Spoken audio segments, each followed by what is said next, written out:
Okay, YouTube, Facebook, family and friends, the one part of the Texas Wildlife series that I was hoping to make has to do with some of the snakes that you find here in Texas. One that you will find quite frequently is my little friend here.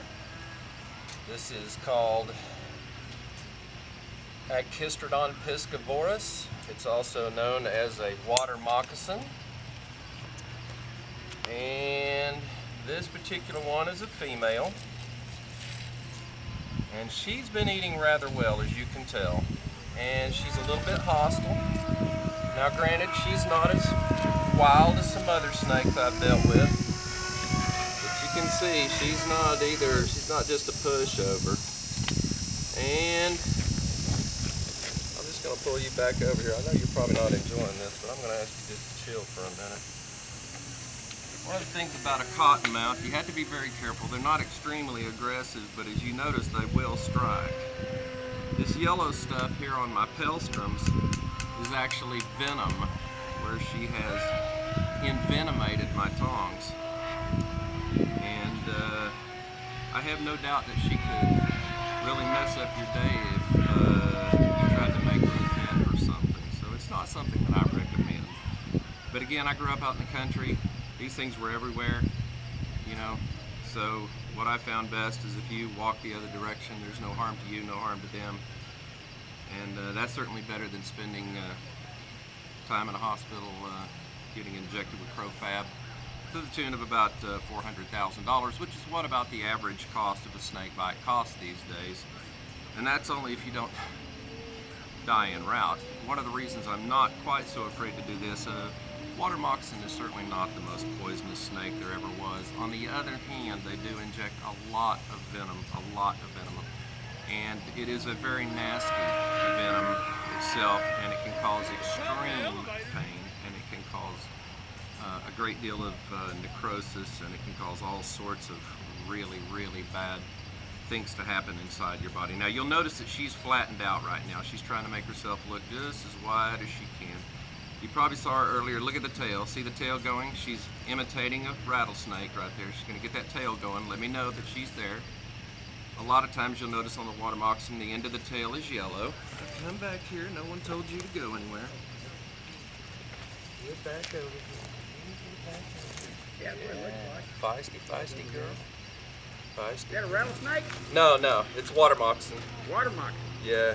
He's a big one. Yeah, it's a big one. Did he just crawl out? Yeah. You just spotted him? Yeah. Wow, he is a big one, Yeah, isn't he? he's big. We couldn't tell from back here. Right. Yeah. He's Yeah, a fat one. It's not too happy either. I guarantee you. Not too happy. Things are faster than I thought they would. I had one while back. I was cut that son of a bit. I didn't know how fast it was. Woo-wee. Yeah, watch this. Watch her go. See this yellow stuff on my tail strings? Yeah, that's his venom. That's venom, yeah. She's pretty feisty. Yeah, See that cotton mouth? That's yeah. what, Yeah. that big white mouth. And that's called presenting. And what they'll do is they'll present. And then she'll also, if I threaten her enough, she'll shake her tail like a rattlesnake. And that's the reason a lot of people think that it's a rattlesnake. Right. One, it does have sort of a diamond pattern. But then two, they do shake their tail. They imitate other snakes. I got about twice a long snake, but you want a longer snake, but Yeah. Well, this is not one I'm using very much because it isn't long enough. You're right, absolutely. I've got the other one over there that I use if I was going to try and hook her in. I'm only going to use pelstrums on this one because it's too dangerous. What are you going to do with it? I'm just going to rehouse it. I'm going to take it somewhere where it's not going to come out here and bite somebody. Right. You know, I'm Yeah, just going 'cause to take it out further out in the country. Dude, I've been wandering out there. Yeah, This is you've my been wandering plane around out many there times. in shorts. And I'm always going like this. People are running around here, you know, with nothing on, Nothing. you know, in bikinis. And I grew up flip-flops. around these things. Well, and yeah, Madisonville. so do I. We had, you know. I was down by Conroe, Madisonville. They were all Yeah, over yeah, the this place one down there. We had is, ponds and they were always around. These are native all the way down to Conroe. Yeah, and I was at the Madisonville, which we had a bunch of them. This property we had down there.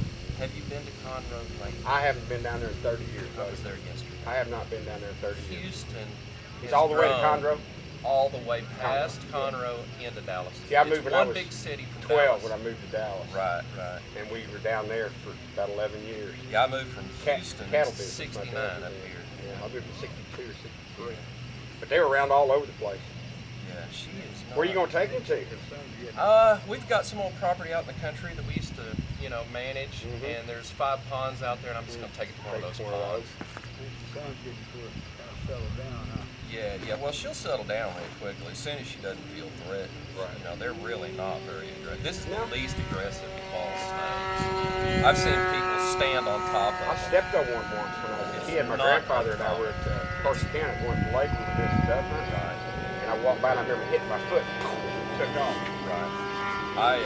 Stepped right on the tail of it, on the top of it. I jumped off a rope swing one time and landed on swimming, and boy, I came up with a crash. When I was about 9, 10 years old, my cousin and I lived, he didn't stay around. I wasn't talking to him. When this quarry, we went for a bin, it was full of markers.